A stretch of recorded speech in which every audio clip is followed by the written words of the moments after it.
Hello everyone! Folk and Fairy Tales of Azeroth is the latest book released, adding a breath of life to the corners of the lore that are not often explored. 12 stories bound together in a beautiful book with unique artwork to go along, and in today's video I want to talk about them. We'll probably not be able to do all of them in one single go, but we'll see where we end up, maybe finish it next week. Considering that they are folk and fairy tales, the stories told, the lore offered, it could be canon. It could play a role in the story still to come, or it could have been made up entirely. I think that's also the fun of it, pulling your own meaning out of a tale. The details and morals, they will be different for each reader. I'm gonna do my best to tell the tales, but I would also highly recommend to pick up the book yourself, as these stories are worth exploring in their full glory. Say that you do want to pick it up yourself, I'll post a link in the description down below. A corner of the lore that can always use more attention, that is of the Tuskarr. And one Small Tuskarr is about the little Tuskarr that could, while giving us a little bit more information about Tuskarr society. We read about Tarukka the Tuskarr, and she has everything against her. She is shorter and slighter than most of the Tuskarr. She couldn't row in one of the bigger boats, so she has to make do with a smaller craft, which she sails most of the time. She's not been fully taught to fish by her father, as the others had been, since her father had died just as he started to teach. One day, he simply did return from his fishing trip, so all in all, Tarukka is having a pretty bad time with the fishing, which sucks in Tuskarr culture. Fishing is kinda important. They share their food equally, but a catch above the basic requirements will earn you knots, which then can be traded with the clan for luxuries and new tools or weapons. You can exchange them for coins if you need to trade beyond your own small group of families. Those knots are pretty important, but not just fishing is going to earn them. There are many jobs that need to be done. Like, she could also be making a shirt. It would fetch less knots, but it was far more guaranteed than fishing, if less respected amongst the clan. That was not going to be the path for our Tarukka though. She would catch many fish and get her family the things they need, despite being warned about not cutting through Lycoke Strait. She does it anyways, thinking that the others, that they might be trying to keep it away from the best fishing spots. With her journey came her father's spear, as voices on the air, the symbol of Akanoa, the goddess of wisdom, they told her to bring it. And of course, the warning, it was true. The area was dangerous. She comes face to face with a massive serpent beast, and she's able to bring it low. Seeing how her ship had sunk in their struggle, she turns the dead body into a raft and brings it back home, forevermore earning herself the title of Beast Killer. And a good example of how the folks of Azeroth and all the creatures that live upon it have their own lore mythology. They can be found in the courageous Kobold and the Wickless Candle, where Tauren have their stories surrounding Unshi, the sun. Others, they might gaze upon it as the passing of the day. But what would be the sun to the kobolds? The ones living in darkness and deep caves? Well, in this case, we have a group of kobolds that don't really go out to the surface. There is Granny Wickersnoot that shares the tale of the day that she saw it, many years ago when the tunnels had crumbled. It was then that they decided to not go any higher, as it wasn't safe for them. But the granny, that was just boring. She knew that there had to be something better out there, and she proved herself right, carving a way out to the surface. There she saw it up in the sky. A candle. But not just any candle. This candle burned bright and bright, but it needed no wick. This candle could stay lit forever and never snuff out. Granny then went back to lead the other Wickersnoot kobolds to the Wickless Candle, but she could never find a path again.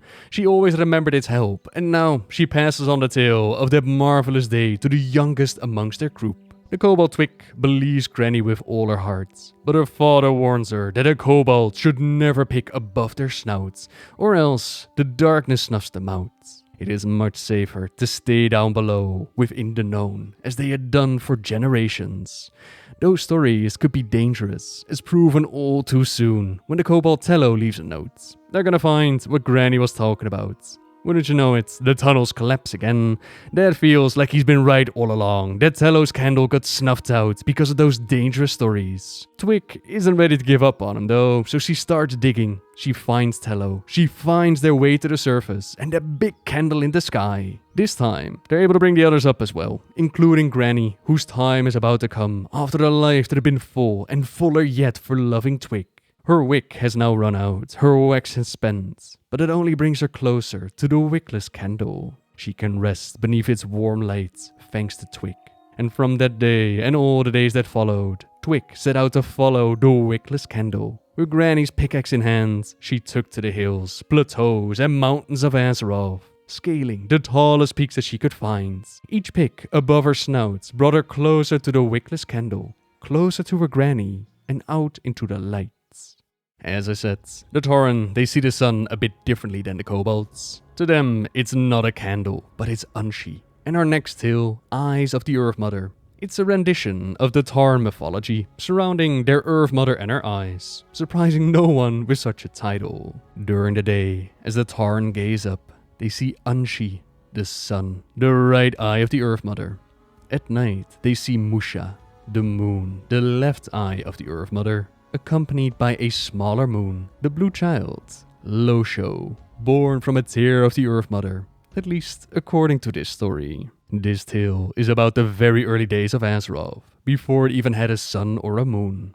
The Earth Mother gave birth to both of them after shaping the world and making it safe to do so, raising mountains, bringing about the elements, forming a cradle against the ancient darkness lurking beneath the surface, until it was time to bring forth Unshi, her first child, the sun that became the sun, and Musha, her daughter, the moon. Tiresome work. And while she always wanted to keep an eye on them, even the great Earth Mother had to rest. To still keep them safe from the darkness, she decided to place them within her eyes, the eyes of the Earth Mother, resting while keeping one eye open. The cycle of day and night sprung forth.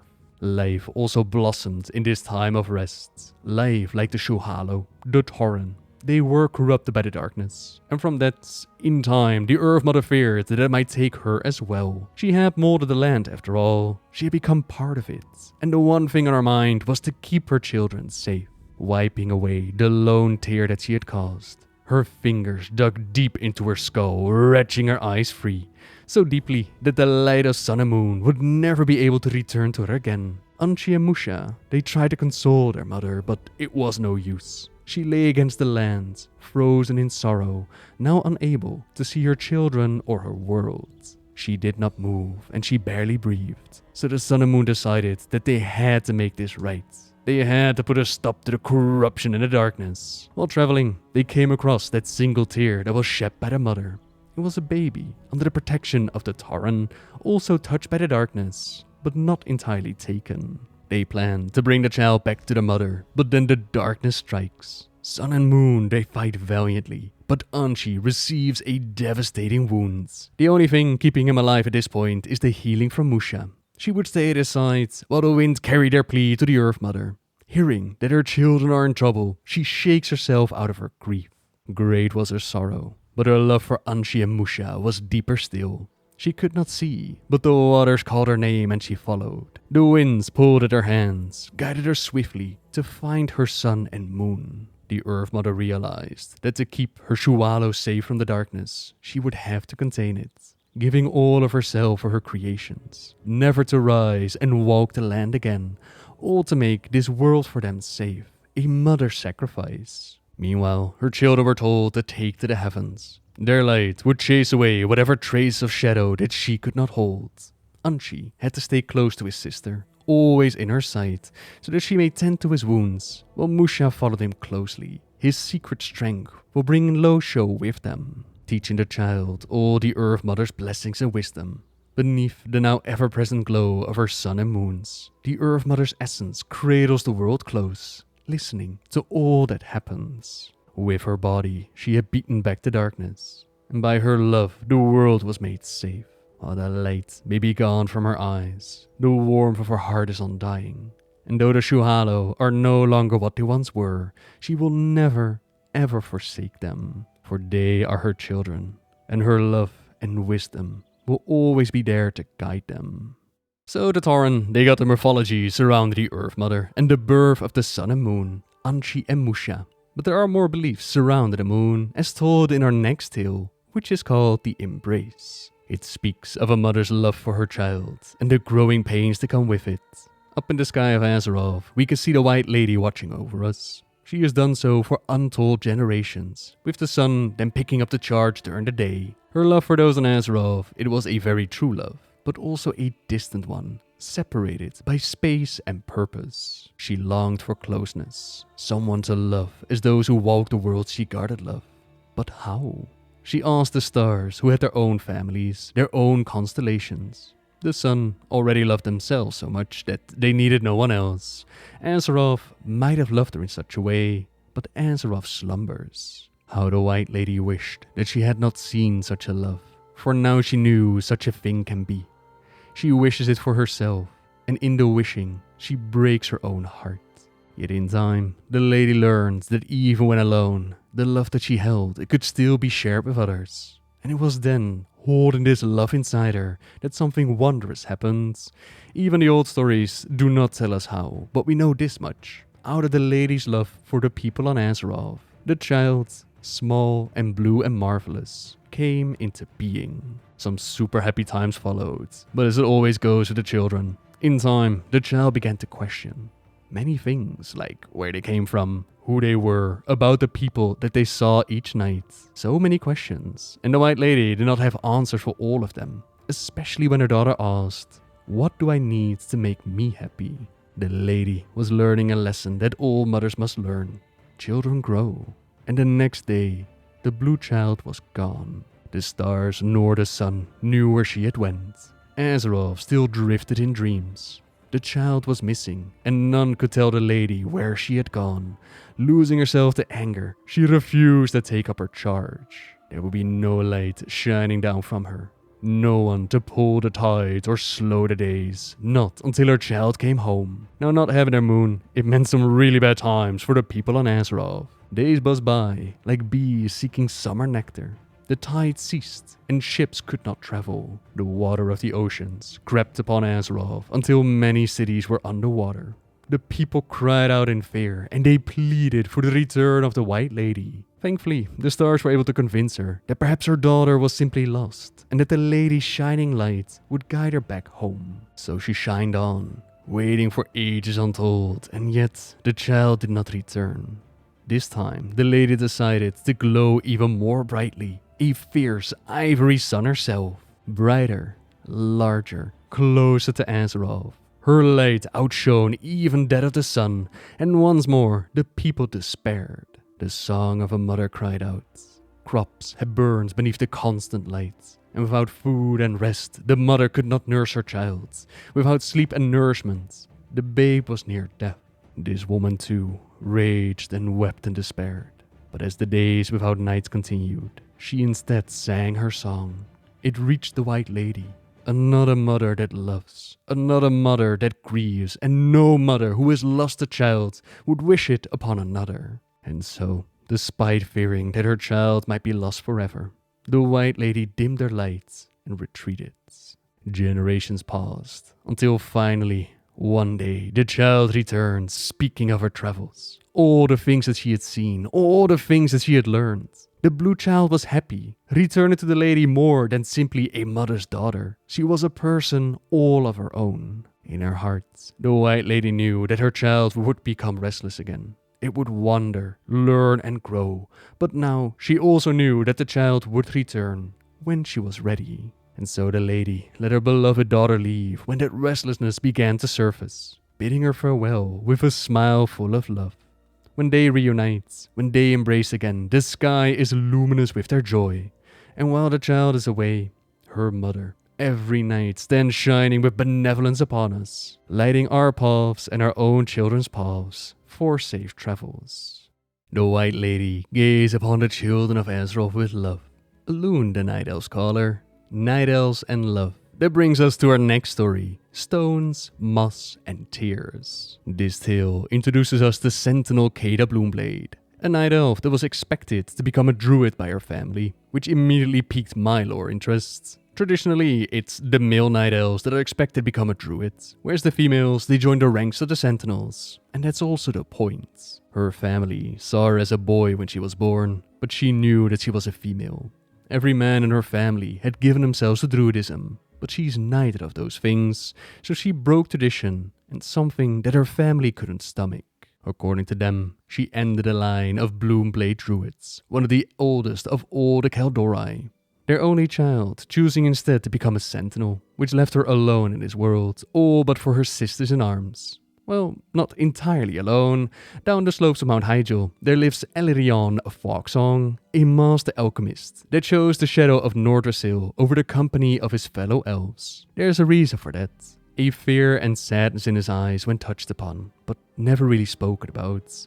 The first time Keda showed up at his doorstep, it was to demand a rare antidote for an ailing sister in arms. No matter the cost, she would do anything for her fellow sentinels. Even be bold enough to visit the mysterious hermit of the bog. Ever since then, they have spent time together, and while being a sentinel, being who she is, being a good soldier and throwing herself into the danger for the sake of others, it always been easy for her. Other things, like courting lorekeeper Tora Bluestar, they did not. As a lorekeeper, it is his duty to know the names of every sentinel. So he does know about her, and he approached her with a few questions concerning her most recent heroic battle with a bog beast. From that little interaction, a plan formed in her mind. Although she felt like she didn't possess any desirable qualities, she was a good soldier. If these feats of heroism would give him a reason to notice her, then all she had to do was throw herself into more and more dangerous situations. Elirion told her that she was a remarkable person just the way that she was. Becoming who you are took boldness. Now you are a beautiful lady and an honored defender of Nordrassil. Someone who deserves love simply because of who she is. A lesson that her family never taught her, so instead he tries to counsel her. When someone values you for your usefulness alone, you will find yourself used. If this Toref is a good person, then you won't need to perform for him. All the same, Keda continues with her plan, but soon enough realizes that this is not going to be the way to the lorekeeper's heart. Their conversations, they never went beyond professionalism, and whenever Toref invites her for some tea, she loses all of her confidence. She gets consumed by embarrassment and the desire to be anywhere else but there. Once more, Fogsong has her back. He offers to make a very special potion to give her some confidence. Think of it as a potion to let you see yourself with eyes unclouded, to see that you are more than worthy of this Master Toref. All he needs are 3 crescent stone, 2 moss bunches, and a night saber's tear. The help is offered for free, but it does come with a warning of caution. Pursuing what you want and getting it, it's a wonderful thing, but it also means that you have more to lose. The greater the joy, the greater the pain of loss. Again, that unspoken history of sadness, it boils to the surface. The story then flows into a classic, you're gonna need a feather to fly kind of deal. She gathers the materials, she takes the potion, and feels warm and pleased. Maybe she was beautiful, or at least pleasant to look upon, and good company, and a person to be admired for more than a martial prowess. Unfamiliar thoughts, but not unwelcome ones. The tea with Toref turns into conversations, which then turn into dating. Weeks pass, their love grows, and he was surprised that it took her so long to finally court him. She explains to him about the potion, the materials she gathered, and Toref, he knows a little alchemy. He's pretty sure that the potion didn't do anything at all. And seeing how Toref is also a lorekeeper, he's familiar with Fogsong's tragic story. His wife and daughter were lost in a battle where he had failed to supply the healing cells and antidotes, leaving him with nothing but memories and regrets. Elaine was his wife, the finest soul he had ever known. Funny and quick and sweeter than honey to those that she loved. And Arietta was their daughter. From the moment he met with Keda, she reminded him of her. She was as determined to become a sentinel alongside her mother, and nothing could stop her. Nothing but death. That's the sadness that haunts the eyes of the old alchemist, and the pain of love brings him fear to love again. He feels like there's nothing with the others for him anymore. That's why he always refused Keda's invitations. He had no friends, no family, and no future. To be amongst the people would be as alone as he was in the bog, but Keda opens his eyes. She's been without a family to return to for years now, but at a certain point, seeing Elirion, it began to feel like coming home. She offers him 3 crescent stones, 2 moss bunches, and a night saber tear. In the hands of a master alchemist, the mixture will help you see yourself worthy of once again having a family. I am just one sentinel, but I have love enough in my heart for a father of my choosing, if he will have me. Elirion looked down, face unreadable. Then he smiled and took the bundle. with all the warm feelings in our hearts, let's move on to the final story for today. Why the mermaids left Boralus. Did you know that once upon a time there were mermaids in Boralus? In the oldest days of Boralus, the Kaltyrans, they had nothing to defend themselves from the Great Sea to the east. The rocks upon which Boralus was built, it could withstand the waves, but the houses and the people, they certainly could not. A seawall would have saved them when the Tide Mother could not. But the dark blue waters between the splits were so deep that tossing in 1,000 rocks each day for 1,000 years, it would have done nothing, and the work of repairing the wall after the storm would claim as many lives as it saved. The people of Boralus reckoned that if they were to live, it would have to be by their wits and bravery alone. While they might not have a seawall, they did have mermaids back in the day, and the superstition amongst the sailors grew that the mermaids had it in for them. Seeing one would mean poor sailing, would mean poor fishing, storms coming in, worse winters that you can imagine. It was true that the mermaids had great power over the rocks and water, but they didn't like to use it lightly, as each of them only had a certain amount of the mother's power granted to them at birth, and once they used all of it, it was over. And the mermaids had no ill intent towards the sailors or their crews. One in particular, Halia, kept watch over them, for she thought that their lives were already so hard and their legs so ungainly. Who knows when she could help them? In her foolish love of bright things and beauty, her favorite ship became the Two-Master Windwards, which had some of the brightest flags of all of them, with the most daredevil of sailor boys and girls for a crew, and its sea priest was the Tide Sage Eri. And Halia adored Eri. The Tide Sages were not down with the superstition of the sailors, so Eri made sure to tell her crew to behave towards the mermaids. Kill fish out of hunger, and kill pirates to defend yourselves. But I won't suffer you to kill a mermaid out of chicken-heartedness. Whenever they sailed, Halia eagerly anticipated their return, and the Tide Sage always made sure to grace her with a salute. In time, the mermaids even started to leave behind gifts for the Tide Sage. Eri was solemn over the offerings at first, and then she was touched by them, and then over a long while she was amused in her own way, being slow to humor. The Tide Sage wanted to give something in return, so she sharpened a little gut-hooked knife. Calling out to the shy mermaid, their first meeting took place, and in it they found each other enchanting. Halia was thrilled and knew only joy. Eri was grave and deeply moved. When they had kissed and confirmed the other felt likewise, and called each other by name and said tender things to each other, Halia offered Eri to come live with her, but not even a Tide Sage can live underwater. Oh, but don't you know that if you waited until dawn and slit your poor feet from the toes to the heels until the water turned red with your blood, and then walked into the harbor, that the mother would take pity on you? She would make your legs fall off and make a tail grow there instead. Become a mermaid and live with me. But still, the answer was the same. Eri had already given herself to the Tide Mother, and there weren't enough Tide Sages to just throw her obligations out of the window.